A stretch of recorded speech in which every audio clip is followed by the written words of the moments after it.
కార్యక్రమానికి అధ్యక్షత వహించినటువంటి స్థానిక మరి డిస్ట్రిక్ట్ ప్రెసిడెంట్ అదేవిధంగా నియోజకవర్గ ఇన్ఛార్జ్ సోదరులు నరసారెడ్డి గారికి, సోదరులు పెద్దలు మైనంపల్లి హనుమంతరావు గారికి, దుర్గ ఇన్ఛార్జ్ సోదరులు శ్రీనివాస్ రెడ్డి గారికి, మున్సిపల్ చైర్మన్ గారికి, నిర్మలక్క గారికి, ఇంకా వేదిక మీద వివిధ మరి హోదాలో ఉన్నటువంటి నాయకులకు, మరి ముందు వచ్చినటువంటి కార్యకర్తలకు, పత్రికా సోదరులందరికీ నా హృదయపూర్వక నమస్కారం.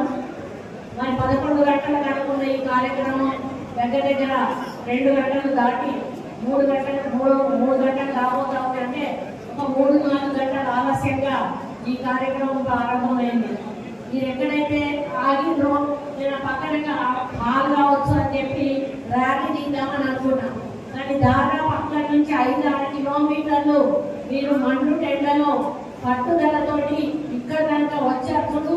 అప్పుడే నాకు నమ్మకం విశ్వాసం కలిగింది. ఇలా మొదలు మీరు మెజారిటీతో గెలిపించబోతున్నారనేటువంటి ఆత్మవిశ్వాసం నాకు కలిగింది. ఎందుకంటే మేము నాయకులం, మీరు గెలిపిస్తేనే నాయకులం అవుతాం, మాకు అధికారం వస్తుంది. మీరు తలుచుకుంటేనే మేము గెలుస్తాం, మీరు తలుచుకోకపోతే మేము ఓడిపోతాం. కాబట్టి ఈ రోజు ఇక్కడి నుంచి మీరు మనసులో తలుచుకొని బయటికి వెళ్ళాలి, మీరు మాకు గెలవాలని చెప్తే అని చెప్పి మీ ప్రతి ఒక్కరికి కూడా విజ్ఞప్తి చేస్తా ఉన్నాను. ఎందుకంటే జెండా మోసే కార్యకర్త లేకపోతే పార్టీ లేదు, పార్టీ లేకపోతే మేము లేము. మరి మీరు మనస్ఫూర్తిగా పనిచేసి జెండా పట్టుకొని ఇంటింటికి కూడా తిరిగి మన కాంగ్రెస్ పార్టీ చేస్తున్న అభివృద్ధి సంక్షేమ కార్యక్రమాలు చెప్పినప్పుడే ప్రజలు మనకు మళ్ళీ కాంగ్రెస్ పార్టీకి గెలుపు కోసం కృషి చేస్తారనే విషయాన్ని ఈ సందర్భంగా విజ్ఞప్తి చేస్తా ఉన్నాను. మాట్లాడిన హనుమంతరావు అన్న కానీ, మన నిర్మలక్క కానీ, నర్సన్న కానీ, మన ప్రమోద్ గారు కానీ చాలా వివరంగా చెప్పారు. నేను చెప్పాల్సిన అవసరం మీకు కూడా లేదు. ఎందుకంటే గతంలో ఒక పేపర్ చదివినను లేకపోతే ఒక టీవీ చూస్తున్న వార్తలు తెలిసేది. కానీ ఇక్కడ మీరు కూర్చొని ప్రపంచం నలుగురుల ఏం జరుగుతుందో తెలుసుకునేటువంటి టెక్నాలజీ మన చేతుల్లో ఉంది. నిజంగా మొన్న మరి టీఆర్ఎస్ పార్టీ ఓడిపోయింది అంటే దానికి కారణం మన సోషల్ మీడియా అని చెప్పి సందర్భంగా చెప్తా ఉన్నాను. ఎందుకంటే వాళ్ళు చేసిన ప్రతి అవినీతి కార్యక్రమం, అక్రమాలు, దోపిడీలు, దౌర్జన్యాలు, మరి మన మీద తప్పుడు కేసులు ఏవైతే ఉన్నాయో అవన్నీ కూడా ప్రజల్లోకి, నిమిషాలలోకి వెళ్ళిపోయిన విషయం ఈ సందర్భంగా గుర్తుంచుకోవాలి. ఒక పక్క కాళేశ్వరం ప్రాజెక్టు, ఒక పక్క మేడిగడ్డ ప్రాజెక్టు, వాటిలో లక్షల కోట్ల రూపాయలు ఈరోజు అవినీతి జరిగింది, ప్రజాస్వామ్య దుర్వినియోగం అయింది అని తెలిసిన ప్రజలు ఈసారి కాంగ్రెస్ పార్టీని గెలిపించాలి, టీఆర్ఎస్ ఓడగొట్టాలి అని అనుకున్నారు, ఓడగొట్టారు. మరి కాంగ్రెస్ పార్టీ కూడా ఒట్టిగానే ప్రజల ముందుకు వెళ్ళలేదు. 6 గ్యారెంటీలను హామీ చేస్తామని చెప్పి ఇప్పటికే గెలిచి 5 గ్యారెంటీలను రేవంత్ రెడ్డి గారి నాయకత్వంలో అమలు చేసిన ప్రభుత్వం కాంగ్రెస్ ప్రభుత్వం. మరి మొన్ననే తుక్కుగూడ మీటింగ్ లో మరి రాహుల్ గాంధీ గారు కేంద్రం యొక్క మేనిఫెస్టో కూడా విడుదల చేసి చాలా వివరంగా ఆ కార్యక్రమాలు ఏంటో మనం చెప్పడం జరిగింది. మధ్యాహ్నం చెప్తా ఉన్నాను, మీరు చంద్రబాబు మీటింగ్ లో మాట్లాడడం కాదు, కేంద్రం ప్రవేశపెట్టిన పథకాల గురించి మీరు మాట్లాడాల్సిన అవసరం ఉంది. కాంగ్రెస్ పార్టీ అధికారంలోకి వస్తే ఏం చెయ్యబోతామో చెప్పాల్సిన అవసరం ఉందని చెప్తా ఉన్నాను. వాటిని కూడా మీరు మీడియా ద్వారా ప్రజల్లోకి, ఒక్కొక్క పథకాన్ని కూడా ప్రజల్లోకి తీసుకోవాల్సిన అవసరం ఉందని కూడా మీడియా మంత్రాన్ని చెప్తా ఉన్నాను. ఇక్కడ ఉన్న ప్రతి ఒక్క కార్యకర్త కూడా మీరు ఈ రోజు నుంచి ఎలక్షన్ రోజు వరకు అదే పనిగా ఈ టీఆర్ఎస్ ప్రభుత్వం చేసిన దుర్మార్గాలను కానీ, మన కాంగ్రెస్ ప్రభుత్వం వచ్చినాక చేపట్టిన సంక్షేమ అభివృద్ధి కార్యక్రమాలను కానీ, రేపు కాంగ్రెస్ కేంద్రంలో వస్తే చేపట్టబోయే అభివృద్ధి సంక్షేమ కార్యక్రమాలను కూడా ప్రజల్లోకి తీసుకెళ్లి మనం నీళ్ళ పథకాన్ని గెలిపించాల్సిన అవసరం ఉందని సందర్భంగా తెలియజేస్తా ఉన్నాను. ఒక బీసీ బిడ్డ మరి కింది స్థాయి నుంచి ఈ రోజు ఎంపీ స్థాయి వరకు రావడం అంటే మామూలు విషయం కాదు. ఎన్ని కష్టాలు, ఎన్ని ఒడిదుడుకులు, ఎన్ని ఆటుపోట్లు ఎదుర్కొంటేనే రాజకీయాల్లో ఒక స్థాయికి రాగలం. మరి నీలమ్మ ఇంత చిన్న స్థాయిలో ఎంపీ క్యాండిడేట్ గా రావడం జరిగిందంటే ఆయన ఎంత వ్యక్తిత్వం మంచి తనకు దీనికి కారణం అని చెప్పడం జరుగుతూ ఉంది. మరి ఇప్పుడే వస్తా ఉంటే కారులో చెప్పాడు, మీ అమ్మ నాన్న ఉన్నారంటే లేక 2 రోజులకే మా అమ్మ నాన్న చనిపోయారు కరోనా అప్పుడు అంటే నాకు కళ్ళల్లో నీళ్ళు వచ్చాయి. ఆయన పట్టుదల ఏంటి అంటే నాకు తల్లిదండ్రులు లేరు, ఈ జనమే నా తల్లి తండ్రి అని చెప్పి జనం మధ్యలో ఉంటూ జనం కోసమే పనిచేస్తూ రాజకీయాల్లోకి వచ్చి జనానికి సేవ చేయాలనేటువంటి ఒక లక్ష్యంతో ఆయన ఈ రోజు పట్టుదలతో ఉన్నాడు. అటువంటి నాయకుడిని గెలిపించుకుంటే మనకు అందుబాటులో ఉంటాడు, మనకు అభివృద్ధి కానీ సంక్షేమం కానీ మనకు అందుతుంది అని తెలియజేస్తా ఉన్నాను. ఇప్పుడే పెద్దలు మాట్లాడినట్టుగా మనం ఎక్కడైనా స్టేజ్ మీదకి పోవాలంటే మనకు ఒక అధికారం ఉండాలి. ఈ నియోజకవర్గంలో ఏ పార్లమెంట్ ఉంటే ఒక్క పార్లమెంట్ మాత్రమే మనం చేశాము. మిగతా 6 పార్లమెంట్లలో మనం సంక్షేమ కార్యక్రమాలు వెళ్ళినప్పుడు 6 గ్యారెంటీలను తీసుకెళ్ళినప్పుడు అక్కడ ఎమ్మెల్యే కూర్చుంటే మనం ఎవరైనా పోవడానికి అవకాశం ఉంటుందా అని అడుగుతా ఉన్నాను. పోతారా ఎవరైనా పోలేరు కదా. అదే మన ఎంపీ క్యాండిడేట్ గెలిస్తే ఆయన స్టేజ్ మీద కూర్చుంటే మీరందరూ కూడా వెళ్ళి ఆ పథకాల్లో పాల్గొనే అవకాశం మీకు లభిస్తుంది అని ఈ సందర్భంగా నేను విన్నవించుకుంటా ఉన్నాను. ఎందుకంటే ఈ అవకాశం పోతే మళ్ళీ 5 సంవత్సరాల వరకు కూడా మీరు ఇలాగే ఉండిపోతారు.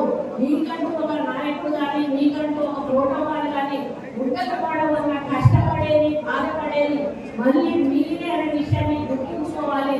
మరి మీ కష్టాలు బాధలు ఈ రోజుతో పోవాలి. మరి మీకు ధైర్యంగా ప్రశాంతంగా పడుకునే రోజు రావాలి అంటే నీలమ్మలు మెదక్ ఎంపీగా గెలవాల్సిన ఉంది అని చెప్పి ఈ సందర్భంగా నిర్ణయించుకుంటా ఉన్నాను. నన్ను ప్రత్యేకంగా రేవంత్ ఇక్కడికి పంపించిండు. ఎందుకంటే ఇక్కడ నుంచి హరీష్ రావు ఉన్నాడు, ఇక్కడ నుంచి కేసీఆర్ ఉన్నాడు. మరి వాళ్ళ గురించి నేను పార్టీలో ఉన్నప్పుడు టీఆర్ఎస్ పార్టీలో ఉన్నప్పుడు వాళ్ళ గురించి నేను అనుభవించిందండి కాబట్టి వాళ్ళను విమర్శించడం అంటే కొట్టాసుకేటంగా విమర్శిస్తుందని నన్ను ప్రత్యేకంగా ఇక్కడికి పంపించారు. అదే కేసీఆర్ అడుగుతా ఉన్నాను, నువ్వు ఇక్కడే ఆఫీస్ లో పట్టుకొని ఈ నియోజకవర్గ ప్రజలకు ఎప్పుడైనా అందుబాటులో ఒక్కరోజైనా ఉన్నావు అని చెప్పి అడుగుతా ఉన్నాను. మరి అక్కడ హరీష్ రావు కూడా మరి కాంగ్రెస్ పార్టీ నాయకులను అడుగుతుంటే కార్యక్రమం చేస్తూ టీఆర్ఎస్ నాయకులను మరి దండుకునే కార్యక్రమం చేయడం జరుగుతూ ఉంది.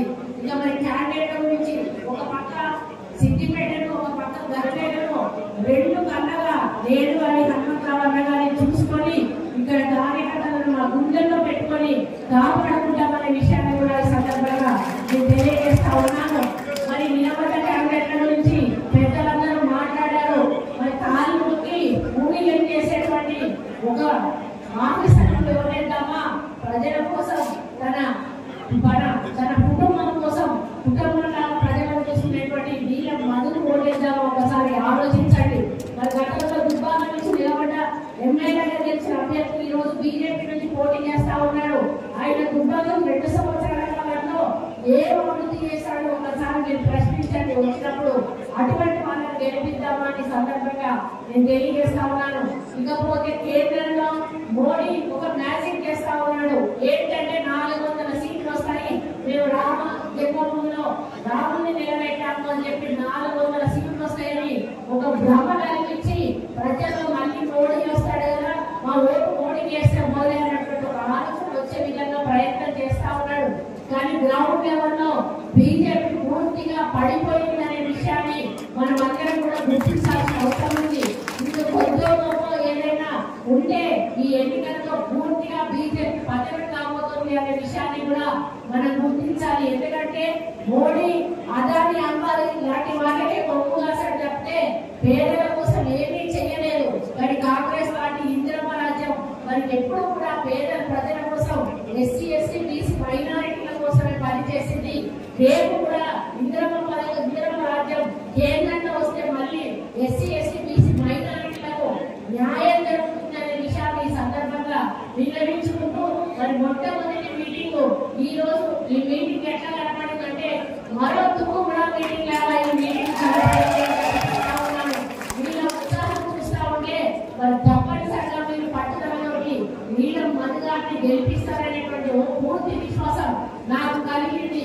మరి ఇదే హుషారు ఇదే పట్టుదల ఏ మాత్రం కూడా ఏ పొరపాటు ఉండదు. ఎందుకంటే మనకు ఎప్పుడు కూడా నమ్మకం ఉండొచ్చు అని ఆత్మవిశ్వాసం ఉండొచ్చు అని మళ్ళీ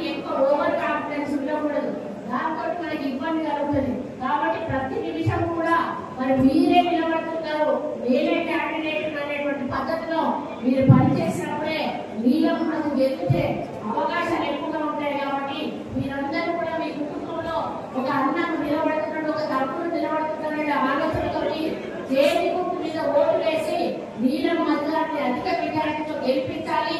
ఇక్కడ కేసీఆర్ కు మరి మనం మెజారిటీ ఇచ్చి ఇక్కడ కేసీఆర్ దెబ్బ కొట్టాలనే విషయాన్ని మళ్ళీ ఒకసారి మీ అందరికీ కూడా తెలియజేసుకుంటూ మరి ఇంత పెద్ద ఎత్తున తరలి వచ్చి ఈ కార్యక్రమాన్ని మొట్టమొదటి కార్యక్రమాన్ని ఇంత పెద్ద ఎత్తున విజయవంతం చేసిన మరి నాయకులకు ఈ కార్యక్రమాన్ని నడిపించిన నమస్కారాలకు కూడా ప్రత్యేక ధన్యవాదాలు. మరి ముందు కూడా రాబోయే ఎమ్మెల్యే రాబోయే కాలంలో మరి తెలియజేసుకుంటూ ముందుకు తీసుకోవాల్సిన బాధ్యత ఎందుకంటే నెక్స్ట్ టైం నేను నిలబడుతుందో నాకు ముందు నిలబడుతుందో తెలియదు. కాబట్టి యువతను ప్రోత్సహించాల్సిన అవసరం ఉంది.